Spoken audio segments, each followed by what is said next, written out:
Hello, howdy, and happy Monday. We're back here live on Monday Market 15, the 15-minute show that takes way too long, but, nothing's new around here. With me, as always, the bright, the beautiful, I keep saying the same thing every week, but it is really the truth, the bodacious Miss Ashley Perkins. I almost said Miller. Everyone. I almost said... Hey, that's okay. I almost went... People still call me Miller Time. It's not going to change. It's been my name since I was a kid. Get it? No, I don't, actually. What do you mean? Miller's been my name since I was a kid. Oh. First time I've ever been married. So Miller Time, like, what's up, Miller that's true. Time? Like, since I was a kid, get it? Yes, way. maybe. But we're not here to talk about names. We're here to talk about housing. The Phoenix housing market is very important on people's minds. So we're coming at you live every Monday talking about Phoenix and the ways of this wonderful market. So how has your week been, Miss? Oh, my week has been very interesting. You know, one of the things is I haven't really been hyper-focused on the market right now because we are in such a... It's very stagnant, kind of weird spot, like, you know? I don't want to say boring, but it's like, every week we meet on Monday. I'm like, What happened? like it's kind of boring. Like, what the hell's going on here? Well, so we're talking about this. Well, it's kind of boring, but not boring at the same. It's more or less the kind of same story or the same saga, and it's like you kind of wait around for something kind of like interesting to pop up, but it's just like, oh well, a lot of it is predictable actually. Well, but is it though? I don't know. I mean, stats say it's predictable. Yeah, maybe. Yes. As we watch them, Yes. but I mean, what's the name of our show here? Sometimes, people are just pulling out, and they're pulling out of this market, and they don't have a plan B. Sorry. So we're going to speak. We came up with an interesting title today, so if you want to inquire about that, I guess we can talk about it. But So the plan B. yes. What's plan B? What's your plan B, Miss? So We're talking about housing. yes, it's a true statement. Do people have a plan B? I don't know because I was raised Catholic, so we don't have a plan B. But I was too. That's very interesting. we need to talk about. Actually, there's no plan A. Actually, there really isn't. Not in Catholicism. Not if you follow the Bible very strictly. There's no plan A. Yeah. The plan is God's way. Yes, it is God's way. So you can leave the housing market up to faith, which a lot of us do. Not that we're going to become talk about religion or anything like that, but with having no plan B, like where are people right now? I noticed that they get so excited and advantageous, like, oh, I'm going to put my house on the market. The market's high, and we're going to sell it, and then they're like, wah wah wah. It's kind of like when you take like a girl or a guy home and you're like super excited and like all of a sudden you're like, shit, hey, we might need to go to the store and get some plan B.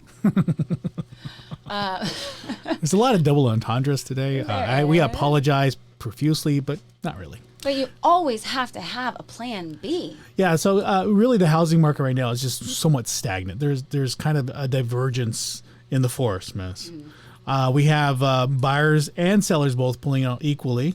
Nobody, there's not a whole lot of buyers out there buying because they're kind of scared and concerned about this market. And there's a lot of sellers that are concerned about this market not getting the most out of it. So we're kind of seeing some divergence.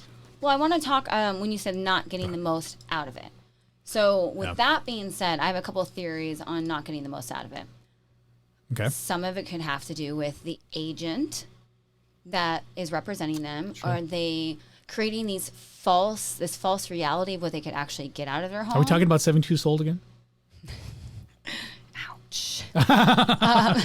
Oops. But there are going to be, even the iBuyer situation, they'll come in and be like, yeah, I'll buy your house for $600,000. And then after you agree, they're like, oh, and by the way, you need this repair and you need this, and here's the fees and this and this and this. And you end up getting less than you would have if. Well, the iBuyer programs right now, like Open Door, OfferPad, investors even are, about a year ago, they were just offering this insane amount just to get the listing or get the home. And I lost out on the listing last July.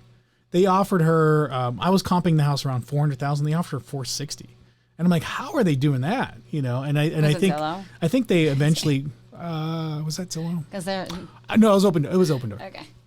And I think they ended up selling for about $440,000 at the end of the day. So I think but then after fees, though. Yeah, I think they broke even. But for the girl that reached out to me, we're still good friends too. She made a pretty good. And I told her, just take the money and run. I said, there's no way that I can get that for you. Just take the money and run. And that's me being, having what they call fiduciary duty. Yes, fiduciary. So fiduciary duty, for those that don't know, it really means that you're really setting yourself, you're setting your own interests aside and really thinking about the person's own interest. Like if you were selling your home, I would have to really think about your situation and not the money in my pocket. Well, I mean, that's just not only fiduciary duty, that's just being a moral human in general. Being a friend even? Yeah. Maybe a friend is a stretch as well. But with having a plan B, so going back to selling a home, right? Let's just pretend that Robert is your real estate agent and... pretend it? I am. I am. We're going to put you in a negative light right now. You don't have the best photographer do the photos. You're not making suggestions. You're like, oh, don't worry about the gutters in the back. You don't need to repair them. Not a big deal. Well, that doesn't represent well when the photos, there's two sides of the coin. The photos can look absolutely amazing. And when then they actually get there, they're like, it's not even the same house. Or the photos can look jank, but the house looks really awesome. So is your agent saying, hey, you do need to rake the yard, pull your weeds, get your whatever I just said. I don't even know.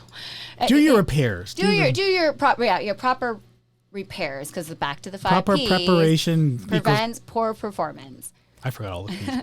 But with that being said, it's like, does your house, is it marketable? Does it look like, is it turnkey? There's so many factors that go into it. So when you meet with an agent, like, oh yeah, I can get you $500,000 for this. But then once you start going into what repairs need to be done and what the expectations of the buyers are, that dollar amount is going to significantly drop. Yeah, and I'm glad you bring it up, because most of what I deal with and the business that I developed really ties in around those emotions. When you approach somebody and you can, let's say you're a company like 72 Sold. I'm not saying that they do this, but they kind of do. When they approach you and say, your house is worth $500,000. I can get $550,000. We have this program that you can sell it in this marketing way that we can manipulate the market to where you can probably get $550,000, if not $600,000. And all that to say is that they play into those emotions, right? You obviously, as you're a seller, you want to sell it the most that you can. You think in and of itself, you have a quality product. It doesn't matter how bad the house is.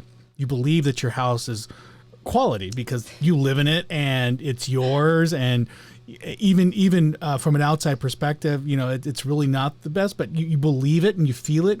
And when somebody plays into that, you'll reach out to a couple different agents sometimes, and you'll have one that's probably more realistic and say, oh, your house is worth $400,000. Oh, no. Zillow says it's worth $500,000. How dare you come in here with your $400,000 and offer? I have this 72 Sold person coming in here and saying my house is worth $550,000. Off with you. So. But you do get those emotions where people play into it, and they get you to sign, and then when they don't follow through, that's when the disappointment comes through. Well, and I have my big star next to emotional connection. A lot of people have that emotional connection that is creating the value in their own head of what they think it's worth. But let's just go back to the whole concept, like, what is your plan B? Yes, this is something beautiful and amazing, and you love it, and there's value, but let's think about the circumstances. Yeah. What are you going through? Is it a financial situation? Do you have to relocate? Is it, I have some notes here, health, job, relationship situation? Death in the family. Death. I mean, there's so many factors that go into it. So we have to, in this market, honestly, take our emotions out before we even decide to sell our home. Yeah. If you have any sort of emotional attachment to your property or expectations to get this high dollar amount, you are not ready. Yeah, and do your due diligence and interview several agents. Believe me, they'll all come up with different numbers. Mm-hmm. They all have an idea of what they can do, and they will all offer you different services. And some of them are boutique. I'll do the drone video. I'll do the 360 degree video, whatever. At the end of the day, people don't necessarily care about that. Well, it gets people through the door. It gets an agent through the door. But it doesn't sell the house necessarily. It will not, will not sell it. But I did make note that if you have an agent, or I even said, echo myself, if you have an agent that is going to take nice photos and attract more people to walk through the door, then maybe the buyer can create the emotional connection to the property. But if you have an agent who is not doing those type of things, or not having a professional photographer come through, you're just going to have less people come through your door. So that's an option that's up to them. And then once you do have this happen and you, let's say hypothetically, buyers are backing out just as much as sellers are backing out at this point. Yeah. Now buyer comes in, they get that feeling, that vibe, and then they get home and they sit and they do their Excel spreadsheet of their pros and their cons, the benefits and all of these different things, and then they leave. Yeah. What does that look like to the actual selling agent and the seller? What if they're like, oh, I just can't deal with my agent anymore? They have a contract. Yeah. Yeah, and that agent can hold you to that contract. They don't have to cancel. The contract, the listing agreement is between you and that listing agent. They don't have to cancel it. So now you're like, oh, all these buyers keep backing out. You have to have a few factors. Is it the right agent for you? And if not, that's unfortunate because you're in a contract with them. What does that contract look like, and how much money will you lose if you quote unquote fire them? B, should you just accept? Yeah. If you have multiple buyers come in and accept a low ball in your mind, low ball offers, you should probably have that conversation with your buyer or your agent. And if your agent is not responsive, and as you know, you can go to their broker and say, hey, let's say you're doing a jank job, and I'm like, freaking Robert, he's just trying to rob me for my money. I can go above you and talk to the broker. And I don't think a lot of consumers know that they are not just tied to that agent. That agent works for a brokerage. The brokerage is actually the person that is responsible for it. Yeah, and again, for the people that don't know, I'm an independent agent. A lot of real estate agents are. They're independent, and they're somewhat subcontractor to the broker. And so that broker is really who owns the contract. It's not the agent. The agent just facilitates that. So just to provide some information to you guys out there that need that information. So yeah, if there are conflicts with your agent, you can bring it up to the broker.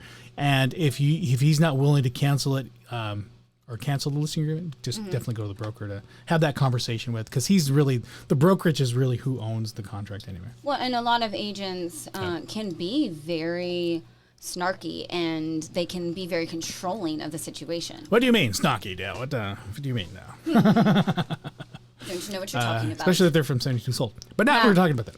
Oh, so there's that. I want to talk about real quick. So the market, right? For almost 400 homes a week, people are polling. I want to know. This is my question to all of you people. She jumps ahead on the slides, but I'm glad you brought that up. I know all over the place. I'm always that way. But why the hell are people pulling their houses off the market? I want to know. And I have a lot of feeling it's because they pay way too much attention to the news, way too much attention to Zillow bullshit, and they think they're going to get more, and then they meet with an agent, and the agent gives this false reality of what they can get, and all of a sudden they realize they can't, and they're like, shit, I'm just going to stay. Yeah, I don't know what the prevailing emotion is. And I want to know. Well, I can't tell you. It's all individual. But the truth of the matter is people are pulling out of this market at roughly about 400 listings a week. And this based off this chart, and that's somewhat new as of looks like we started peaking. I'd say week 27. What's week 27? Hold on, that's 1, 2, 3, 4, 5. So that's 4 divided by 27. 4 divided by 28. What is that? 7? What? July. So around July is when we started getting peak pullouts of the market, and that really makes sense because May was kind of is really the peak of our market. May was kind of the month where the housing prices just came to a top because everything just kind of started going. Well, that also goes into one of your statements about seasonality. Yeah. So we're going and trending into the fall season. Yeah. And historically, once we get closer to the end of the year, the holidays, everything kind of slows down a little bit. So that's also something you can take into consideration when you are putting your home on the market as a seller. Is this the right time for your season? Not the holiday season, your season in life. Yeah, well, it's so weird because again we have those few items where people are selling and they have to sell. Usually people aren't selling because they want to. There are situations where they have a couple kids and a couple they need a bigger house, so they're growing their family. But really a lot of times that people are selling is because there's some sort of aggravating factor.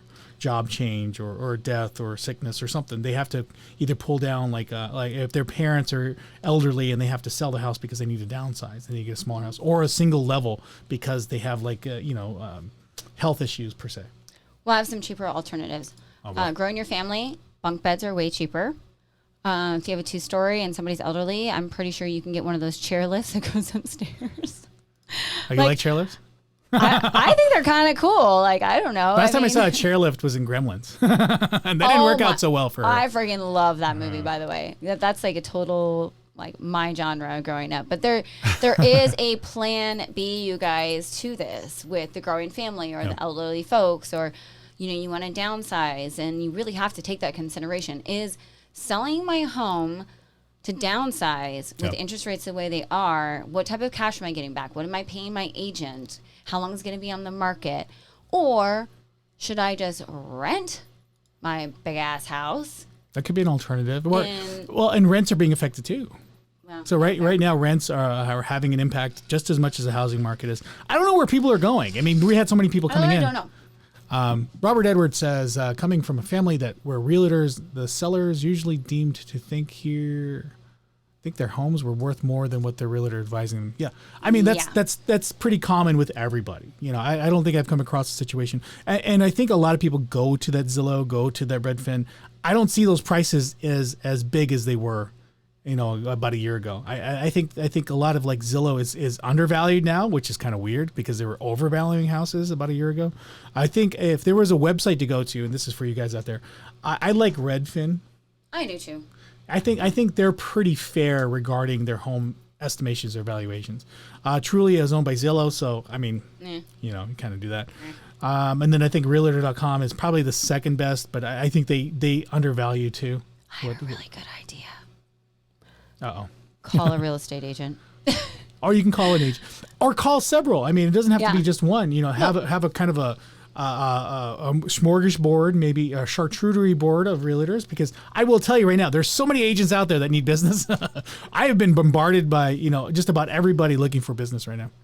It is very intriguing because you'll go to one agent. I always say at least 3.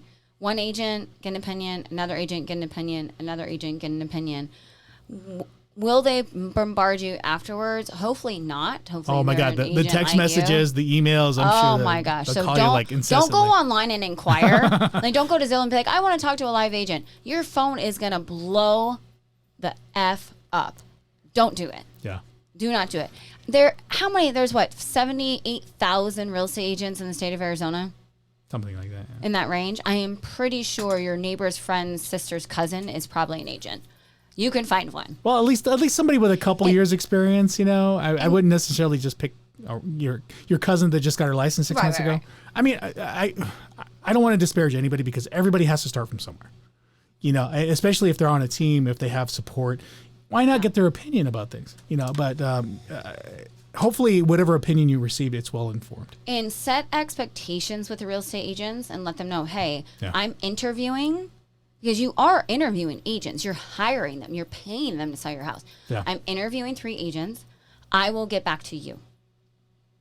Because other than that, like, your phone is going to be bombarded. But that's super important. And let them know, like, I'm not ready to sell yet. Or whatever your ultimate goal is. But don't be like, okay, well, I'm thinking of selling, and because that makes the agent so excited, and they're just going to bug you like, are you ready yet? Are you ready yet? Are you ready yet? Yeah, I had a old client of mine. She reached out just this weekend, and she's like, I want to sell my house in November. I'm like, okay, let's meet up whenever you're ready. There's no forcing anything. I'm probably going to tell her November's probably not the best month to list a house. If there was a time to list a house, it'd probably be mid-January, like second week of January. Just FYI, just normal market cycles. However, this market is not necessarily normal, so it's really hard to predict where things are going. But there are some charts and there are some data to follow back on. So thank you, Lindsay, for all the encouragement. I appreciate you. Where are you seeing where are these? The comments are right here. You don't see them. Oh man. So to go to the charts, we're going to go back to that one chart we just pulled up. So right now, people are just pulling out of listings. They're canceling for various reasons. I would like to know if anybody's out there that just recently canceled their listing as to what reason they did that. I'd be curious to that, but the numbers are reflective of about 400 listings are being canceled per week. So sellers are pulling out of this market for various reasons, probably because they can't get the amount that they're looking for. And then the other part too is if they can't sell now, obviously they're going to hold on. And if you're pulling your house off market cycles tend to be 7 to 10 years. So if you're pulling your house off now, kind of have to wait 7 to 10 years for the cycle to complete. Yeah, there are be on it. repercussions to pulling your house off the market. To pulling out? Yeah. There are? Oh, never mind. I thought that was the whole point of pulling out of the market is I know. My brain was just went like, oh boy, the double entendre. Even when you pull out, there's still repercussions. Like, I pulled out. Well, apparently you didn't, and you had no plan B. Oh boy. So now you have a bambino. Like a house, you mean? Does bambino mean house? Because we're talking about housing market, right? Oh, that's right. But if you do have a baby, you probably need to upgrade. So yes, we are talking about the housing market. Anyway, so we're back on the chart. So if you want to look at the days on market, or I'm sorry, months of supply. So months of supply is basically if we sold through our current inventory, this is how much supply we'd have. So we'd have about 3 months of supply. And that's been somewhat stagnant. You know, we've been looking at this for a couple of weeks now. Three months has been pretty much the same. It hasn't really shifted a whole lot. Hasn't increased, hasn't decreased, and it's really reflective in the last chart, which is people pulling out of the market. Also, too, days on market's coming up longer, and if you notice in September there was a dip. If we looked at charts before, I didn't pull up the right chart, but if you look at the years past, September is kind of like the lowest on the floor in each year as far as like days on market, and then it starts picking up in October. Days on market just means your house is on market for X days. In this case, September is 45, and so we're increasing days on market.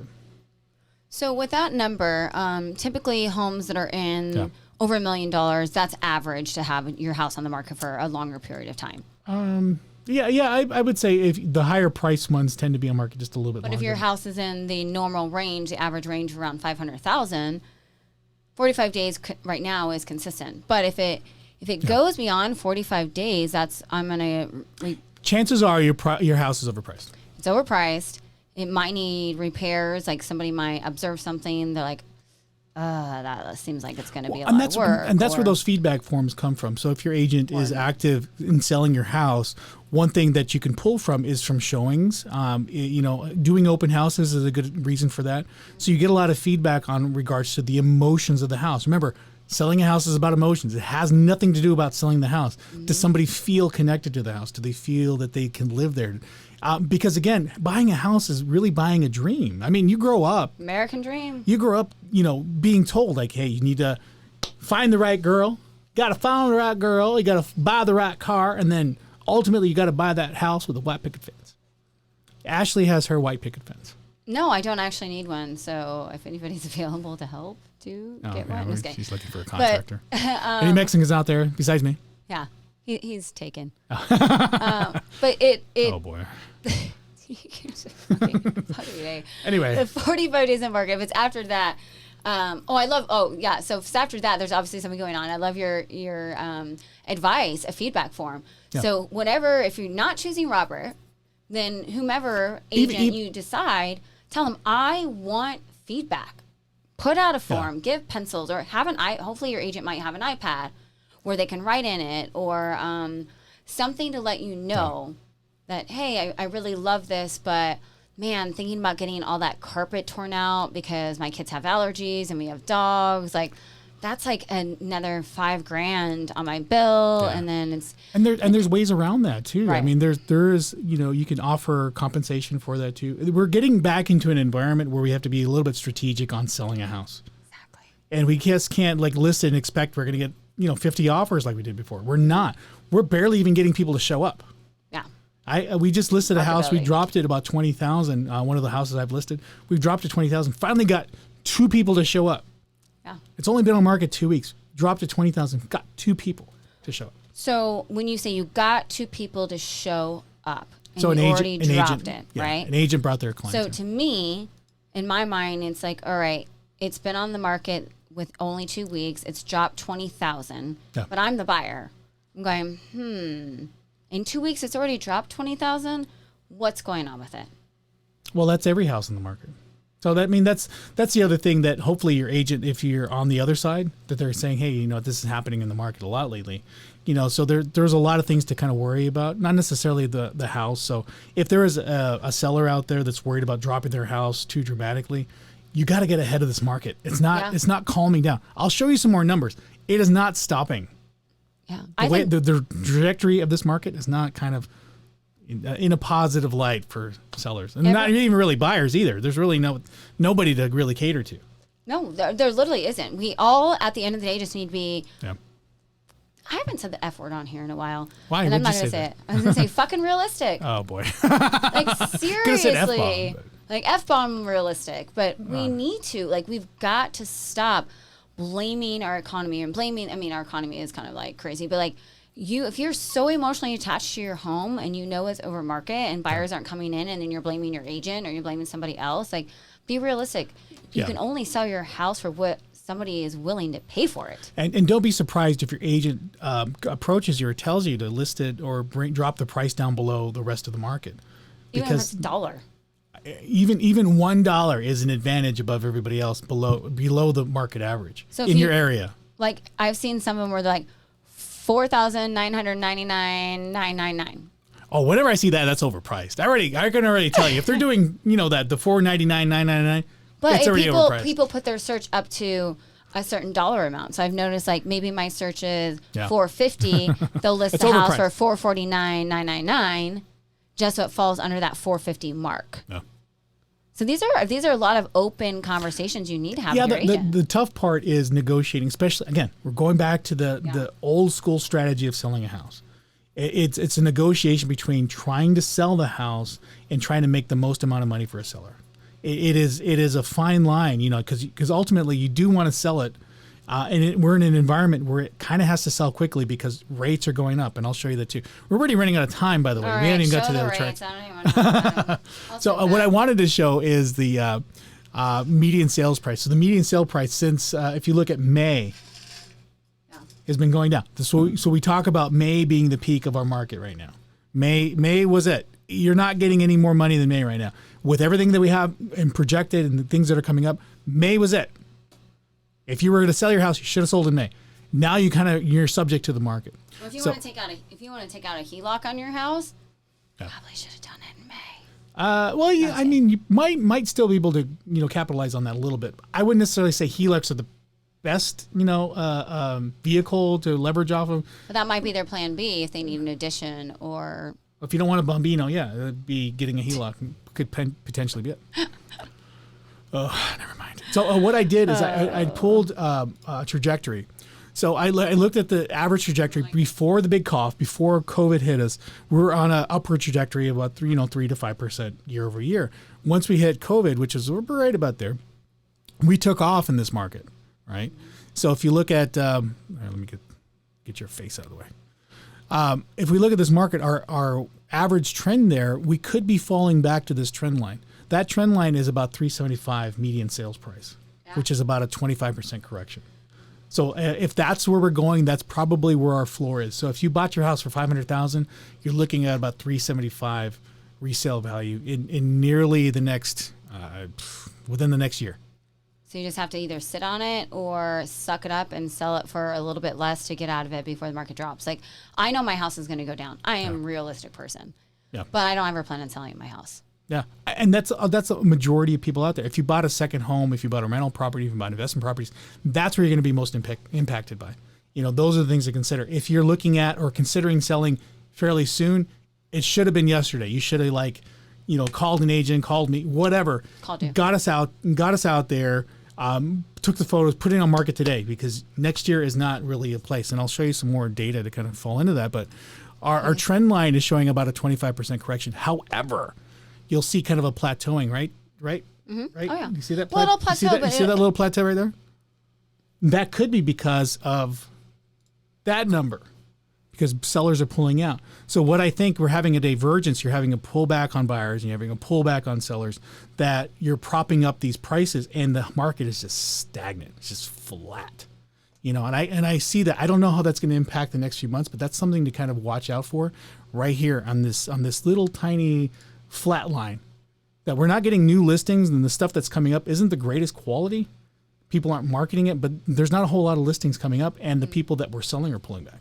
How many listings do we have right now? Did you pull up that yet? You didn't yet. Why do you ask for numbers? I feel like it's kind of the same though. It's around. I'm unprepared for this number. Unprepared for this question. No, think it's 19,000-ish, somewhere in that range. But I'd say a little bit more than that. But if you're comfortable in your home, Maybe. like, quit giving yourself anxiety and just sit back and enjoy the ride. Getting there. Honestly, like, don't like stress yourself out over this. Why would I stress out? Not you. Oh. But for all those sellers, like, oh, I'm going to get this, I'm going to get that. And then the buyer's like, oh, the market. And, everyone's trying to, like, get what they want, but they can't necessarily have. And then they're fighting to get what they want. And Right there. oh, okay. Yeah, It's actually decreasing. It's So I think last week we had about 20,000 listings active in the Maricopa-ish area. Yeah. Again, this is pseudoscience. This isn't really like... Right. We didn't really... This is just a circle. We always kind of do the same circle because that's like... Roughly, yeah. As far as we'll ever... You got to include Morristown in there. We do. If you're a big fan of Morristown, please join us every week here at the Market Monday. Well, now I just learned about... okay, so I want to say that, like, I know we've gone long, but the top 3 zip codes, I was totally wrong on this. When Robert asked me, he's like, oh, the top 3 zip codes. I was thinking in my head, I'm like, okay, 85254, 85260, like, area. We had a whole show planned. We kind of went, in far left field. But this is weird. Let me pull up these this is not what I would have projected. So your top 3 neighborhoods in Arizona are, 2 of them are in Scottsdale, 1 is in Marana. And where's Marana, Robert? North Tucson. Above North Tucson. Between like Pinal County and actually there might be parts of Marana in Pinal County and Pima. Yeah. Who wants to move there? People. Obviously. So that just shows that, your plan B might not to buy in certain areas and to start looking outside of that scope because that's not Maricopa County. Well, Scottsdale, again, pseudoscience. Scottsdale has always been one of those areas that really just kind of maintains its value. Tempe, I believe, is one of those other areas too. We didn't see it on the zip codes, but if you're buying in the Tempe area because of the student population, I ultimately believe that those values maintain a little bit longer, or they at least the impact on those areas isn't as significant. Right? Yeah, I agree with you. Oh. Unless it's a Super Bowl season, then I believe like Glendale will get all crazy. Started. I'm not. And then after February, whatever Super Bowl is, after that date, F-bomb. Yeah, sell your house or be in contract in Glendale by January 15th. I don't even know. Or January 1st, because 45 days. Once Super Bowl comes in, it's going to be a stupid market. I have a lot because I know a lot of people buying in Glendale right now because Super Bowl's coming and they're going to rent out Airbnbs. I know. They poor Cardinals, man. That game. Not the game this Sunday, but the game prior to that was freaking epic when they beat the Raiders, Las Vegas Raiders. I don't watch was football, awesome. So I don't watch what? Football. I don't watch football at all. Sorry. I don't even know how we're friends anymore. I'm a Bears fan by default, but I don't even look at me because I no idea. Anyway, the Cardinals game was terrible, and they're definitely not going to go into the Super Bowl. So I'm really curious to see who's going to go to the Super Bowl. But I'll keep you updated on that. Oh, thank you. Okay, I appreciate that. You're welcome. I love watching not football. The last thing I wanted to bring up today too, since we're completely out of time. Hi, Cigna. Is that the Federal Reserve brought up their rates last week. The Federal Reserve bringing up rates. So you see a lot of news stories again about the Fed rate hike. Has nothing to do with mortgages, but it kind of ties in loosely with mortgage rates and that sort of thing. The Fed exchange rate is really an exchange between banks. It's the fee that's charged for overnight. They call it the overnight rate. So overnight exchanges of money, basically. So selling your mortgage is part of that. So a lot of those fees get connected back to your mortgage, not necessarily. It's not directly correlated to that, but it does affect everything else that we're doing. So, but what the Fed does follow, here, let me get your face out of there again, miss. Those are Denver Bronco colors. Oh, they're just random colors. I'm not a Broncos fan either. My Cameron is my son. So this is the blue line is a 2-year Treasury, and then the orange line is the federal funds rate. So we're nowhere near the peak or connecting to. I mean, there's still a lot of distance between the federal funds rate and the 2-year Treasury, and you can see it follows the 2-year Treasury pretty closely. And so in the anticipation, and this article, what it does articulate is that the federal funds rate is going to be increasing to, hold on, we're currently at 3 to 3.25%. By 2024, 4.6. So expect that mortgages are going to be more expensive in the upcoming year. I don't anticipate that there's going to be a pullback in mortgage rates. So just, basically buckle up, Buttercup, because we're still in it for a long, long ride. I know. Which means prices are coming down. Probably back to that trend line. Yeah, and that's okay. Don't fret. If you own a home right now and you're comfortable in whether it goes up or down, just sit still, look pretty, be happy. Yeah, like everybody in this room, right? Yes, like everyone in this room. They can't see everyone in this room, but there's a lot of people in this room. So many. Sort of. Anyway, what did we learn today, Miss? Well, we learned that we can pull out of this market, but we should always have a plan B and to be very strategic on your plan. Well, when you're pulling out, you got to have a plan. You definitely have. And sometimes that plan is plan B. So. Whatever. Anyway, Rob Morales, our State Network, Ashley Perkins, Miller Perkins, whichever name she wants to go by, she is quite exquisite either way. So we'll catch you guys next week.